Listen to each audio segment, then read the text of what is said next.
started posting about it on LinkedIn, we would get messages in our inbox and LinkedIn, and some from pretty well-respected designers like, stop, you guys need to stop, you're ruining it for everyone, you're ruining the industry, stop talking about it, basically digging your own grave, like that kind of stuff. Hi everyone, welcome back. I'm April, partner at Hatch Duo and director of partnerships. We are here again for episode 3 for our Hatch podcast to cover some blowbacks and pushbacks, just kind of jumping off from episode 1 from when I was last here. Before we get into that, we are going to do something fun. Jason and I thought of doing a lightning round just to kind of shake things up. Oh god, okay. It's easy, it'll be good. Okay, first one is coffee or tea? Coffee. Okay. Showing up early or staying late? Both. Trying to pick one. Coming early. Preferable. Yeah, early. Coming early? Okay. Yes. Meetings, virtual or in person? Recently in person. Yeah, I prefer in person. Yeah. Although meetings virtually are obviously convenient. Yeah.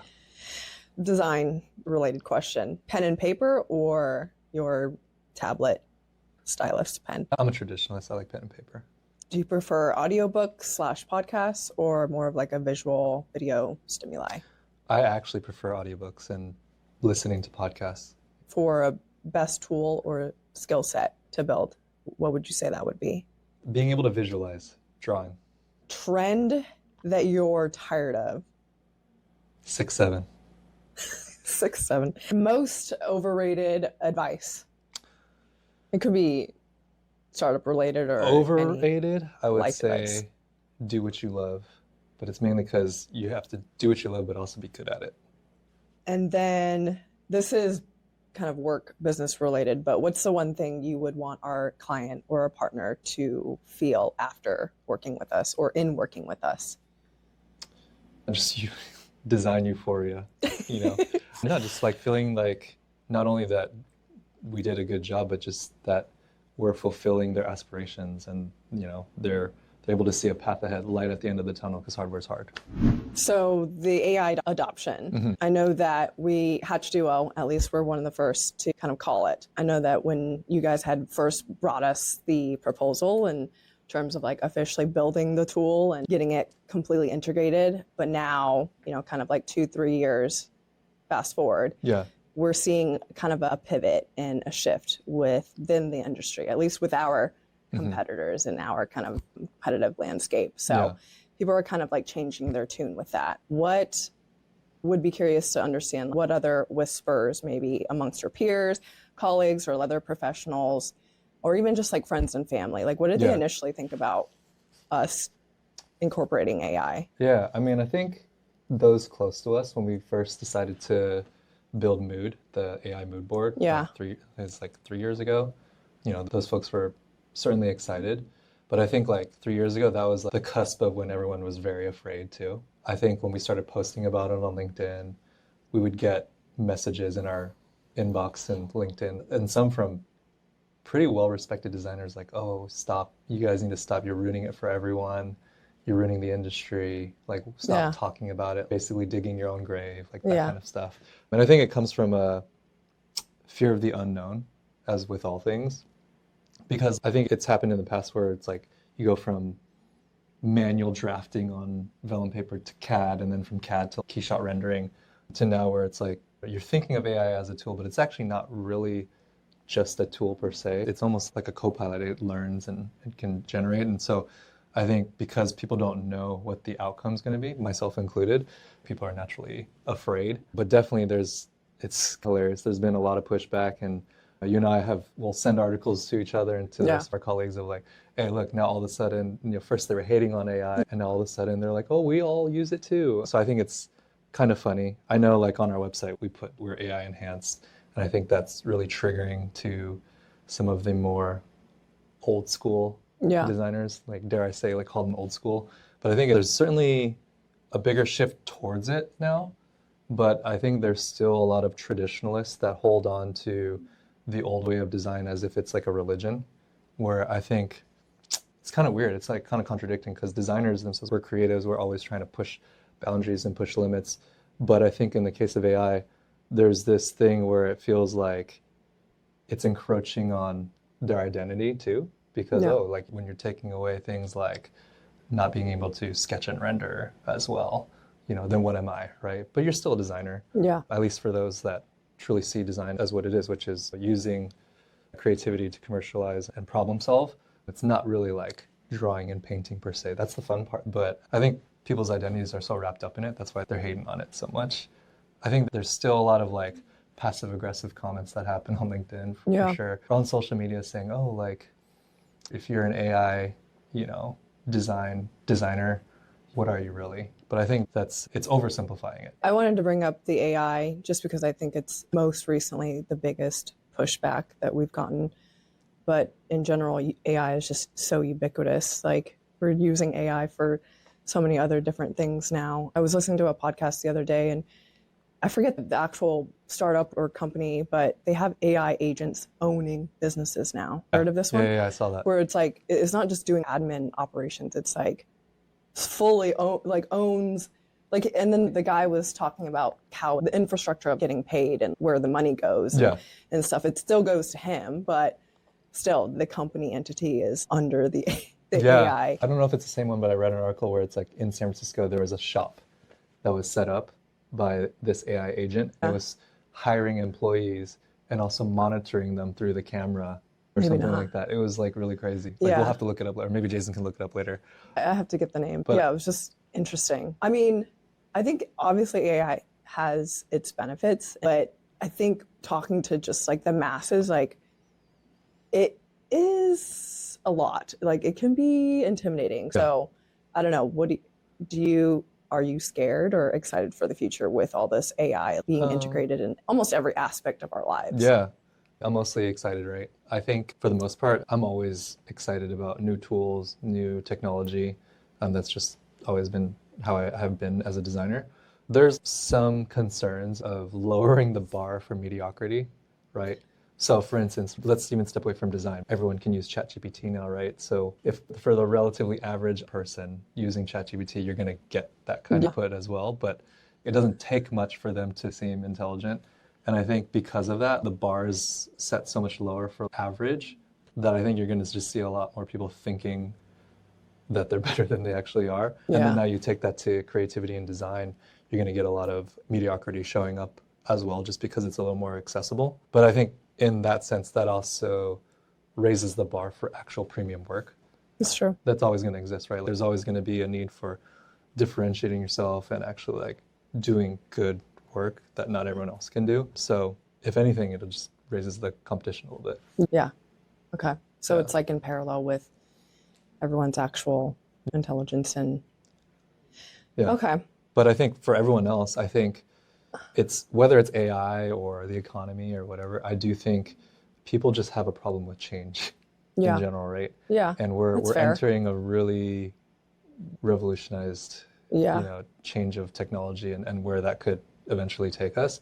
And people just don't know. And everyone is scared because they don't know what's going to happen to their livelihood. Yeah. So they don't know where they fit into the equation, especially as all these changes are happening, which is fair. Yeah.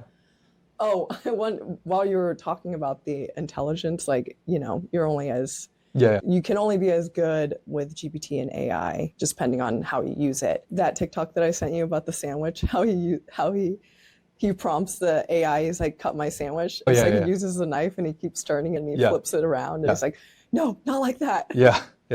It's exactly that, but that's exactly what came to mind. I think that's the thing though. People are getting so reliant on the slot machine output, so to speak, on the AI. It's like, dude, like let's not lose our critical thinking as well, right? Let's not lose our ability to think critically about what direction we want to go in and then use the tool to like get us there versus just like whatever it pops out, like. Yeah. I mean, I think critical thinking has kind of been a thing of the past since social media, but AI has really accelerated it. Yeah. So, well, enough about AI. Let's see. What other big blowbacks? And it doesn't have to be professionally related in terms of personal blowbacks. I think like coming into the office.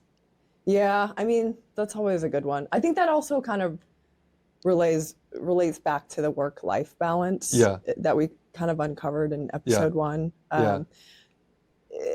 There's this like influencer, maybe she's like an entrepreneur, her name is like Emma Greed. When she also said the thing about the work-life balance, she went on a podcast, Diary of a CEO. Yeah. People were just like outraged by her saying that. And it's like, first of all, she's not the first person to say that. But people were still really upset. Maybe it's just because of the times with what's happening with the economy. Yeah. But I was just kind of like, I feel like, and I could be wrong, but I feel like she got such backlash because she's a female saying it, maybe. And I feel like if a man said that, it's like, yeah, I mean, of course you would say that. But it was like she got like 10, 20 times more backlash. And I don't know if maybe that's one of the reasons, but then she kind of doubled down on another podcast and was like, yeah, I stand by what I said and it's true. And, for those who resonate and can understand that message, like those are the ones that I'm speaking to. Yeah, and I kind of think that too. Like, I don't think it applies to everyone, but I do think like for those that want to be great at what they do, like it kind of has to be integrated. It's not a work and then life balance thing. And you and I have had this discussion with some of our teammates too. Like, where did that saying even come from, work-life balance? Everyone just kind of blindly follows it as if it's like this mantra, right? But if you actually think about it, it's like, if you think about all the folks that are really into their craft, and that's why I tell all of our team to watch Jiro Dreams of Sushi. Like, if you just watch that sushi chef, it's not even about work-life balance. That is his life. He's passionate about it. Yeah. And so if you look at professional athletes, Olympians, artists, the best designers, musicians, are they really having work-life balance, or is it integrated into what they do? Yeah. So that's my philosophy on it. That's not to say that I don't take time off to go to my kids' field trips and stuff. Like, you've seen me do that. But I think if people truly want to be great at what they do, then they have to put their all into it. Yeah. Yeah. Yeah. And I have to kind of play devil's advocate on this because just for like the others kind of side, obviously the internet's divided on it. Yeah. But I obviously can't claim that conversation, right? I didn't take the same risks and I didn't start the company. And so I do agree with what you're saying, but only because I've stepped in this role where I'm getting more involved in, I have equity and I'm seeing things happen in real time where I'm like, okay, there really isn't. And you can't just kind of like turn things off, especially when certain things are relying on you. Yeah. But in that same vein, I do think that it doesn't apply to everyone just because some people are completely satisfied with, staying in their lane, not, and that's kind of, unfortunately, the masses, I would say. We can't all be leaders and we can't all start something. Sure. I don't think that everyone is made to start something. Yeah. It's like having everyone build a hardware. Like, can you imagine all the trash we would have? Everyone's just building stuff and like going to mass manufacturing. So I do think that, when she said that, it was definitely for certain people that are trying to do bigger things. And everyone has kind of like their time for it if it were to be part of kind of like their life's journey. But more philosophical, like, and I'm just thinking about it out loud. You can tell me what you think. Like, people that focus on work-life balance and quote unquote prioritize that, do you think they're missing out on their potential? And then people that don't, right? People that are like, F work-life balance, I'm going to be the best at whatever I want to do. Are they missing out, or are they unbalanced in their life and making, like just in general, right? I mean, I think everyone has a potential, like everyone has it, but it's a matter of whether, I don't know. I also think it's part of like life circumstances and whether your psyche and your mentality, like if you're ready or not. I just feel like, I think about everyone's different situations. And I do feel like everyone has the potential to kind of elevate and kind of do more, do better. But I just don't think that everyone does have the opportunity to be able to do that. But I mean, that's part of the reason why I get so, I guess, like frustrated with certain people, maybe more like friends and family. And I see the potential, but it's like, you can't really, what's the phrase? You can bring horse to water, but you can't make them drink. Yeah, and it's unfortunate we kind of live in a capitalist society, right? Where it's like it takes money to live and it takes money to be comfortable, to have basic needs, obviously. But it's like, you almost wonder, like, for society, if we didn't have to worry about money and we put all our time into whatever our passions were, Like how good could we actually become? Yeah. Because I think like a lot of times people just do it because, well, it is a job. It's I need the paycheck to survive, and I'm gonna do it just to this point so I can get that, and then I'm gonna do what I actually care about, which is hanging out with my family or whatever it is. But when you kind of like remove the money aspect of it, it's like, well, would you actually put time to apply yourself into something or not? You know. Hey everyone, it's Jon Thai here again from Hatch Duo. Wanted to briefly interrupt you, sorry for the interruption, but wanted to tell you a little bit about Hatch Duo and what we do here. So Hatch Duo is a industrial design and mechanical engineering firm here in the Bay Area. We design consumer electronics, wearables, robotics, and medical devices. So if you are in need of any kind of product development for your hardware needs, you know who to call. You can find out more about us at www.hatchduo.com. And with that, I'll let you get back to the show. So with this Kobe card, I know that you reference Kobe a lot and how he operated in teams and the Mamba mentality, and obviously being a huge fan of Kobe. Do you want to get into that and how you bring him into kind of like our culture at Hatch Duo? Well, for one, like I love basketball. I love the greats, MJ, Kobe, Steph, right? Yeah. But I think Kobe, Mamba mentality, I actually got my daughter this book. She's actually like really into basketball. But I think it's a mindset, right? Aside from his alter ego being this Black Mamba, Kobe's like work ethic is like none other, right? If you look at people talking about the top basketball players, they're always talking about Michael Jordan, Kobe, LeBron, things like that. But Kobe is most similar to MJ, who is arguably the greatest of all time, right? But the difference was Kobe was not as naturally talented or gifted as Michael, physically gifted as Michael Jordan was. So he had to work extra hard. And if you listen to podcasts, read his books, he just puts in extra hours. Like he'll come 2 hours before practice, then do the practice, and then go 2 hours to do another practice that has nothing to do with his position, and then go work out. And his mentality was just like, hey, like the harder I can work while everyone else sleeps, that's how he's going to become the greatest. So I think that mentality is very transferable. And I've talked about this like for design in particular. I do see it like a sport. And, I think a lot of young designers, they think that like once they graduate, the late nights and stuff, that's over. And I've had this talk with some of our junior designers as well. It's like, hey, there's like a lot of miles to cover to become great. And are you willing to put that work in right now? And I just don't necessarily think, maybe this is a little out of pocket, but I think like this recent generation, I had this discussion with Alec. Yeah. They're a little softer in terms of they don't have that mentality. Yeah. They don't have that like hunger. Yeah. And I think there's a lot of potential. There's a lot of potential that they miss out on if they don't have that mentality for whatever craft they're doing, right? Whether it's design or whatever. Yeah, I agree. How is it working with friends or family? Oh yeah, with family. Yeah, I mean, I actually just listened to a podcast yesterday where I forget her name. I'm really bad at naming names, but she was saying like she works with her husband. She hired her mom, her brother.